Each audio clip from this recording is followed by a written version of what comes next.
வாய்மொழியும் எந்தன் தாய்மொழியும் இன்று வசப்படவில்லையடி.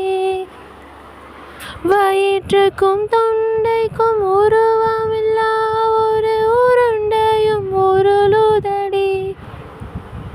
காத்திருந்தால் எதிர்பார்த்திருந்தால் ஒரு நிமிஷமும் வருஷமடி.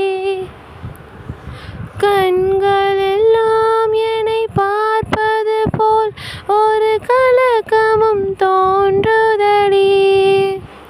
இது ஸ்வர்கமா நரகமா சொல்லடி உள்ளபடி. நான் வாழ்வதும் விடை கொண்டு போவதும் உன் வார்த்தையில் உள்ளதடி. என்னவளே அடி என்னவளே எந்தன் இதயத்தை தொலைத்து விட்டே.